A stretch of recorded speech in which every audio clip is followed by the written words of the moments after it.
What is going on, guys? Today I have another ranking video for you. It's been a decent amount of time since I've done one, so I'm excited to be getting back to it. I actually just had this idea given to me yesterday by someone in one of my live streams. I know a lot of people are not familiar with the fact that I do live streams. Make sure to turn on my notifications to check those out.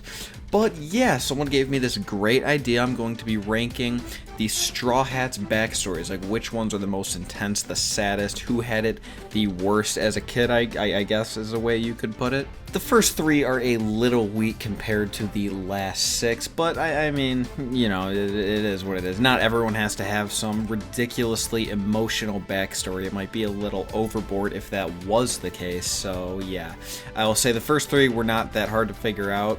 I had much more trouble with the last six. It was very difficult for me to put some over the others because they're all pretty intense. Of course, number 1 and 2 I think definitely are way more insane than any of the others on this list, but, you know, I'm saying pretty much this was a very difficult list to make. It took me a lot of time. I even after I finished making this video, I'm sure you guys are going to be commenting like, no way, this is way worse because of this. I'm going to be thinking about it and I'm going to be like, yeah, you know, it's a really difficult thing to do, but this is just how I'm thinking as of this very moment.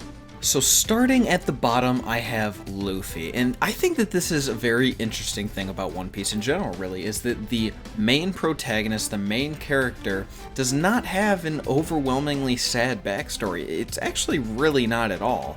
I mean, I would say it's pretty much to an extent in terms of emotional weight, pretty similar to most actual people, right? I mean, the worst thing that really happened to him as a child was Sabo dying. Nothing really sad or just objectively negative happened in his life. You know, there's the really dramatic part where he cries when Shanks is leaving and whatnot, and, you know, Shanks did sacrifice his arm for him, but that is depressing, but it's like, okay, I guess. And Shanks, the way that he acts about the whole situation definitely does help relieve a lot of the stress that I'm sure would have been on Luffy otherwise. So yeah, I mean, it's not exactly a normal beginning of a life. He didn't have parents or whatever, but he didn't even really seem to understand the concept of having parents. Like, he never even questioned it. When Garp for the first time mentioned that he had a dad, he was like, I have a dad? I mean, so it's like he was never, you know, in one of those situations where he's always trying to find his parents like Gonus and Hunter x Hunter. So I don't think he had a particularly sad backstory. Maybe it is a little bit worse than the average person in the real world, but it definitely wasn't anything crazy, especially compared to the people later on in this list. So next we have Zorro, and while I do think he is definitely a step up from Luffy, I still think that this is pretty tame. Like I was saying, I think the first three in general are pretty tame. Zorro had a pretty interesting backstory. The vast majority of it was not really depressing in any way, shape, or form. It was mainly just him deciding he is going to be the best swordsman and working as hard as he possibly could, kind of developing his 3-sword style, trying to use as many swords as physically possible at first. That is quite interesting. Then, of course, he develops his rival, Kuina, and they kind of just battle for a while. It's not particularly depressing that he isn't able to beat her. The part that really ends up being depressing is he was never able to beat her, and then she died, and that's just kind of something he's had to live with up until now. I mean, just ongoing. Maybe she's gonna come back, whatever, you know. Yeah, okay. But yeah, I mean, the only real depressing thing that happened is that she did end up dying specifically before he was able to defeat her as well. Of course, he would still be extremely sad. Everyone seeing this would be extremely sad if she died in general, even if he did end up defeating her. But the fact that he wasn't able to, and there's nothing he can do about that now, he'll never have a chance. And he kind of did, like, promise her that he would beat her one day, and now he can't fulfill that. I get it's kind of a stretch, but at the same time, that's, I mean, pretty legitimate. That is really what happened. So yeah, it's not the most ridiculous backstory ever, but I think it's definitely a step up from Luffy's. And the last one for the bottom three, the three that I consider much weaker than the rest, I have Usopp, and there's really not much to say about this one. There's a pretty straightforward reason that he has a particularly sad backstory, and I actually did have a kind of difficult time putting Zorro below him because it really is just so simple, and the whole promise thing that I was talking about with Zorro is pretty intense. But I mean, really what it comes down to here is that Usopp had to watch his mother die, and then he was left all alone. First, he had to deal with the fact that he never really knew his father. I mean, he kind of had a brief memory of him and whatnot, but he never really knew him in any way, shape, or form. I don't know if he could even really remember what he looked like. But yeah, so that kind of sucks, I guess, but you get over that. And then his mom ends up being on her deathbed, and he's just like, no, come on, you're not gonna die. She has to watch the whole thing happen. That is pretty sad, especially when you don't really have anyone else to help you deal with that. The main thing here, I think, is that it is his, not just family member, but his mother and his only real friend, ally, I suppose, at that point in the story. So it is quite unfortunate for him. That does have to be a pretty difficult thing to deal with. I don't think it compares to the rest of this list, but I think it is on top of the bottom 3. And then next on the list, this is where they start getting juicy. I have Fronky, and again, this is a very difficult one. This is where they really do start getting intense. It's hard for me to believe, really, when I look at all of these backstories, that Fronky could be at the bottom. I mean, this backstory is absolutely insane. This is the beginning of where they really ramp up. This guy has had a difficult life from the very beginning. I mean, his parents were pirates that just threw him into the ocean. Unfortunately for him, I don't think that is something that he really remembers. He doesn't really know his parents. Again, it's just a situation where, kind of like Luffy, he never really knew him, so alright. He was saved by Tom, so really he might even admire his father, his foster father, of course, more than the average person does. So I guess that's not too bad, but it definitely sucks. The man was very determined to make battleships that could be used to defeat Sea Kings. Unfortunately, of course, this is One Piece. There's the world government. It's not always that simple. These were actually used to attack Water 7. Not very fun thing for him to deal with. He had a very hard time dealing with that his own ships that he came up with the blueprints for were used against his own hometown. They were used to take Tom in after he was completely betrayed by Spandam, by CP5, I believe the number was at the time.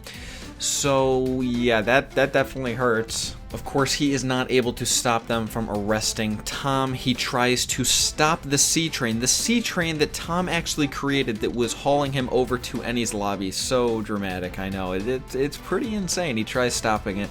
Of course, he's not able to. He's pretty much dead. He ends up repairing himself. Repairing is a weird word. It should be healing, but yeah, he becomes a cyborg, so he pretty much repairs himself. He even has the number 36 on him for the 36 Battle Fronky. That is the name that he used for his battleship, so that's pretty cool. You know, he goes back, has a dramatic time talking to Iceberg. Iceberg just finds out he's alive. That was cool. But then he ends up becoming like the underground mafia leader of Water 7. He doesn't actually want to be a bad guy. He just kind of makes it look that way. He steals from pirates. He tries to pretty much keep the crime in Water 7 to a minimum. He figures, I guess, if he is on top of the crime, if he is the mafia leader, then as long as he's not doing crimes that really hurt innocent people, everything should be relatively okay, at least compared to how bad they potentially could be. So that is quite an interesting life to lead. I think that this backstory, of course, is a massive step up from the first 3, but I think the next coming ones are even crazier. Coming in at number 5, I have Nami. I don't think a lot of people are going to be surprised that it's this high up. If anything, maybe some people think it's a little low. Nami definitely has an extremely depressing backstory. You have to feel bad for her after everything is told to us. It's not really told chronologically, of course. It's given little piece by piece when it's all the shit's kind of going down, but yeah, I mean, it was quite interesting to read. She, of course, as a lot of these Straw Hats did not really know their parents. She didn't know their parents at all, so she was adopted by Bellemere. Of course, no dad involved, unfortunately, and then she had an adoptive sister as well. Unfortunately for Nami, despite being born with what you could call avarice, per se, she kind of was, fostered into a pretty poor family. That actually kind of ends up being the huge issue that comes on later once Arlong invades the town. He demands that everyone pays a certain amount of money every month, and if not, he will just fucking kill them. And because Nami decided to throw a little bit of a temper tantrum, which is pretty understandable for someone her age, especially since she has to deal with being poor the entire time. That's not exactly a fun thing to do. Bellemere was not able to pay the month's rent, I guess you could say the month's tax. So as Nami was coming back, Bellemere was just shot, killed right in front of her. It was pretty bad. I would imagine it's pretty difficult to watch your adoptive mother be shot and killed right in front of you, and then, you know, of course, later find out that it was low-key your fault. Not 100%, I guess, but pretty much. It kind of is the truth, unfortunately.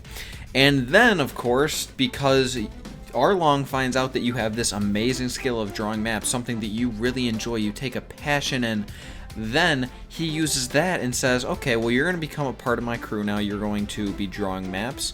And let me make a deal with you. If you can raise 100 million berries, then I will allow you to buy back the village. That was the deal that he made with her. So not just is she forced to join the crew of the man that killed Bellemere, she has to work for him, doing the thing that she loves, which is, it's just like so warped, you know? I mean, that is really terrible. That's the kind of thing where Luffy finds out the room she was in, there's all the maps and whatever, and he fucking destroys it because he realized that is the source of her agony. But yeah, after about a decade of raising money, she finally raises the funds pretty much after stealing from Luffy and crew, who she kind of liked and was pretty sad to have had to steal from, but she needed to buy back this village. And when she did give the money to Arlong, he just took it and was like, oh wow, you were really that stupid that you actually raised all this money? You really thought I was going to give this back to you? No.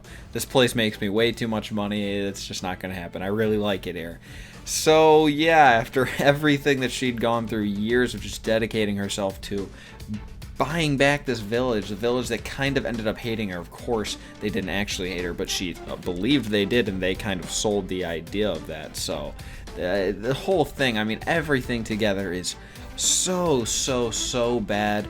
I almost want to put her above the next person, but I guess you could even call me biased on the next one because I had a particularly interesting interaction with this next one, I guess you could call it. Yeah, I'll get into that in a second. And then next on the list, the final one of what is kind of turning out to be the middle trio. I didn't really realize this until I was actually in the middle of making this. Like I said, the first three I think are significantly a step down from the ones preceding that, but now I'm kind of thinking like the one that comes after this, and of course the ones above that, are completely insane compared to these middle three. So yeah, it's kind of set into like three different tiers of intensity, I guess. The final three are just pure brutality. You know, I mean, you guys probably are about to find out the ones I'm talking about. They might even be obvious because they're so bad. But this one, okay, the final one of the middle three, I am talking about Chopper's backstory. So Chopper's backstory is pretty fucking sad. I mean, he was just a little kid even at the time we originally met him in the series. So I think it definitely goes without saying that that alone has to add some kind of level to it. He was even younger when the actual shit went down, of course. This guy was just a regular reindeer minding his own business, and he also had the blue nose effect, I guess, which made him kind of get made fun of, but not really the point. He accidentally eats a devil fruit and becomes like half human, half reindeer. Of course, I don't have to explain to you how devil fruits work. I'm just saying that's kind of how like the reindeers do it. So they no longer welcome him, especially with the whole blue nose factor.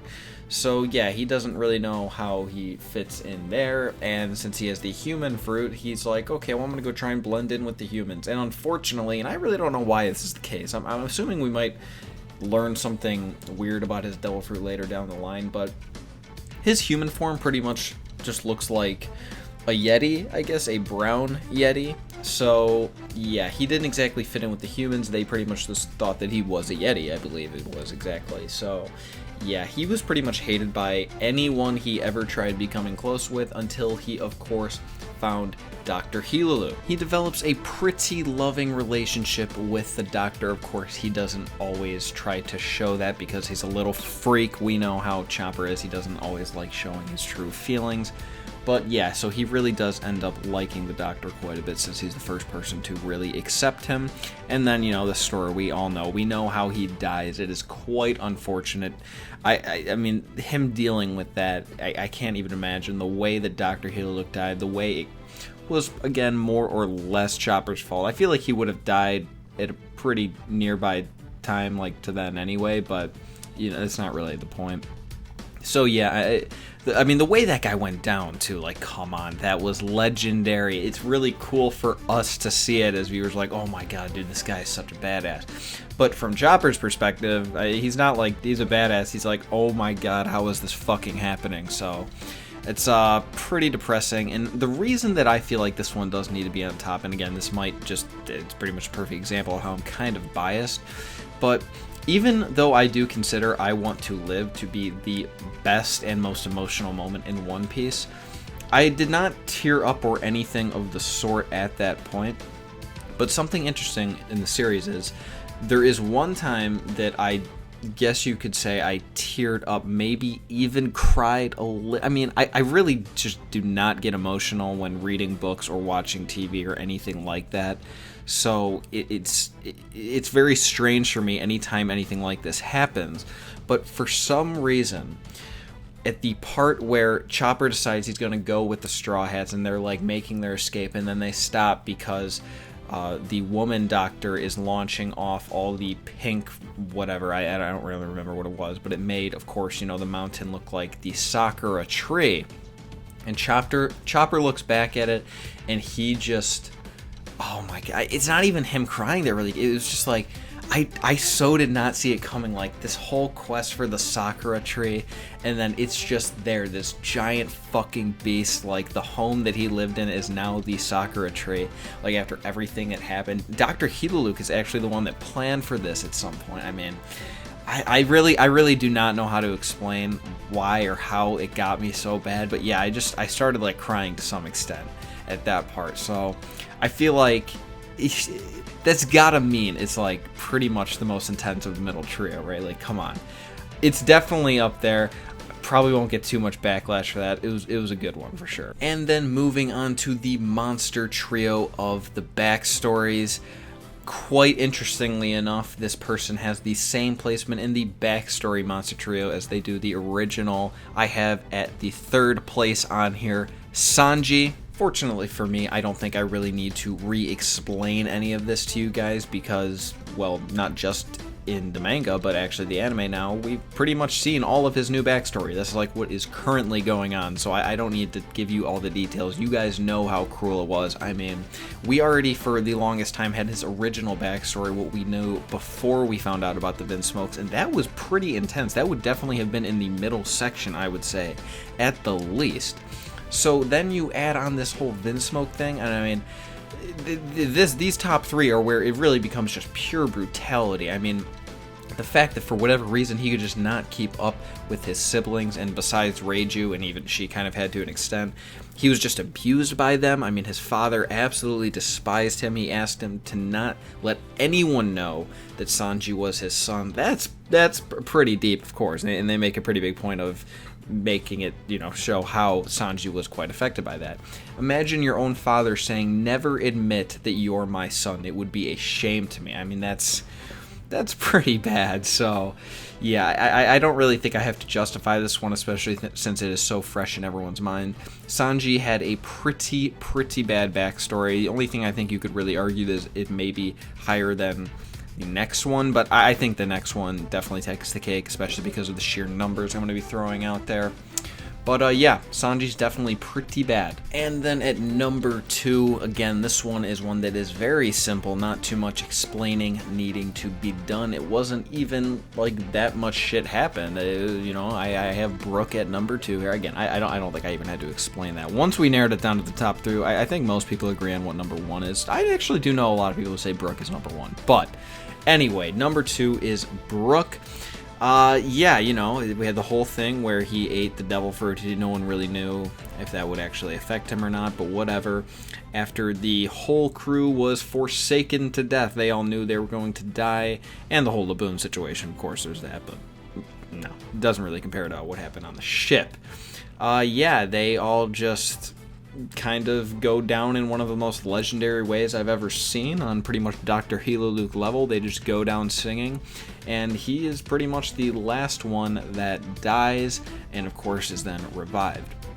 But then there, of course, as we all know, is the unfortunate fact that when he is revived, he cannot find his body for long enough of a time that his body was just a skeleton at that point. So when he went into it, he just became a skeleton forever. Still not sure on how that works, really, but we're not here for that. That is not what this video is about. And it's not even so bad that he is now a skeleton. In fact, that actually pretty much comes to an advantage. I would say that that helps more than it hurts, at least at this point. What I consider the real kicker here is the fact that Brook was just sitting alone on his ship for 50 years by himself.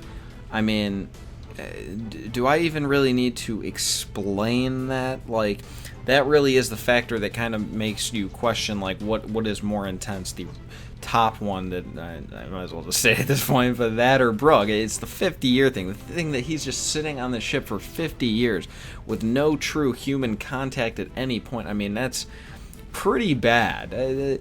It's not the sheer brutality that 1 and 3 really offer, but who could really do that? I mean, who could really just sit there for 50 years by themselves in solitary? I could not do it. I don't think any real person could actually do it. It's pretty bad. I don't think too much needs to be said. I think we're all pretty much on the same page here. Brook easily does earn the number 2 spot. And then number 1, the worst backstory of the Straw Hats, possibly the worst in the entirety of One Piece. I personally don't think so, but some people might. We have Robin, of course. She is the last one I have not talked about. Okay. Seriously, I mean, this backstory is absolutely unbelievable. Sheer brutality. We're talking brutality. This is it right here. This is pretty much the reason that for the longest time, Robin was my favorite female character, and she was in the top 5 characters overall for a very long time. It's only very recently that hasn't been the case, and that's just because Oda seems to have pretty much forgotten about her. And I kind of think that she has changed a lot. I feel like he had some kind of way he liked writing her, and then he wanted her to be kind of become this different character, which is fine. I still like the new Robin, but I don't think she's exactly the same character as she used to be. But one of the things that made her so awesome, and still does, of course, is her phenomenal backstory. It doesn't even end after Ohara is destroyed, which, of course, that is the most important part, but after that, she is hunted down as a criminal for, like, pretty much her entire life. No, I mean her entire life, because even when she joins the Straw Hats, she's still, like, a massive enemy of the world government. Honestly, with the way the bounty system works, her bounty should be significantly higher. It could possibly be the highest on the entire crew, since she's the only person in the world known to be able to read a poneglyph. So yeah, it should probably be a lot higher if that's how bounties truly work. But yeah, I mean, again, do I really need to explain this one? I mean, there is the whole 50 years thing with Brook, which is kind of hard to debate, I guess, but like, the actual events that happened were just so intense. I mean, besides the fact that she didn't have any real parents, of course, you know, her mother she did know, but she left just out of nowhere one day, and she was pretty sad about that. She had a devil fruit, which didn't really particularly help her majorly in any way, and kind of just made her an outcast to all of, like, people who could be her friends, I guess, like other kids. So that's interesting. She was kind of known as like a monster in that regard. But she had the balls and determination to become a scholar of Ohara. So yes, she did that. She learned how to read the poneglyphs without even, I believe, like Clovis and whatnot even finding out. Like, she just figured out herself how to read it, which is quite interesting. She's pretty cool for that. But then, of course, you know, there's the thing where Ohara just got completely destroyed. At the same time that her mother showed up there, she also had to experience her own mother dying right after she appears back after all that time. I mean, it really is pretty rough, the things that she had to deal with. She had to watch her entire country. I think you can call it a country. It's an island, but I mean, that makes it a country, right? She had to watch the entire country be completely destroyed by the Buster Call, and then her only real friend, like, I guess, friend, you know, not like another scholar. Saul, the guy that pretty much taught her how to laugh and whatnot, to just kind of not be sad all the time. He is killed right before her eyes again by Aokiji, this guy from the government who's just overwhelmingly powerful, the government that's supposed to protect the world. She gets a pretty nasty idea of what the world really is like at a very young age, right at the time that she really should be having a good time, when she finally becomes a scholar, when her mother comes back. All this shit just starts going down non-stop. And then even after she escapes from there, well, you know, the escape itself was awesome because she was like trying to laugh and whatnot while she was crying. That was pretty legendary. But then, like I said, even after she escapes, it doesn't end there. She pretty much gets completely shit on for the rest of her life, being used and abused by organization after organization, which are pretty much all evil organizations. She's just using them to survive. And she is, without a doubt, a good person at heart. So it's very sad for her that she had to help out and work for these organizations in the first place. So yes, in my opinion, Robin's backstory is #1 on this list. It's one of the most intense, most dramatic, most emotional backstories in all of One Piece. So being #1 on the Straw Hats list is a definite yes for me. If you enjoyed this video, remember to give it a thumbs up and subscribe if you haven't already. Remember to leave me a comment letting me know what you thought about this video, if you really are liking these ranking videos from the poll thing that I took for the 5K subs. Yeah, it seems like that is the #1 video by far right now, the video type that people like to see, so I guess I will continue making those. Let me know different things you'd like me to rank. I feel like I pretty much exhausted them all, honestly. Like I said at the beginning of this video, this idea was given to me by a commenter in one of my live streams, so that's where I like getting them from. It's really hard for me to keep coming up with this stuff, so just let me know. Leave a comment, let me know things you would like me to rank, and there's a good chance that I will do that. Thank you so much for watching until the end if you've made it this far. I hope you guys have an excellent rest of your weekend, and I'll talk to you on Wednesday.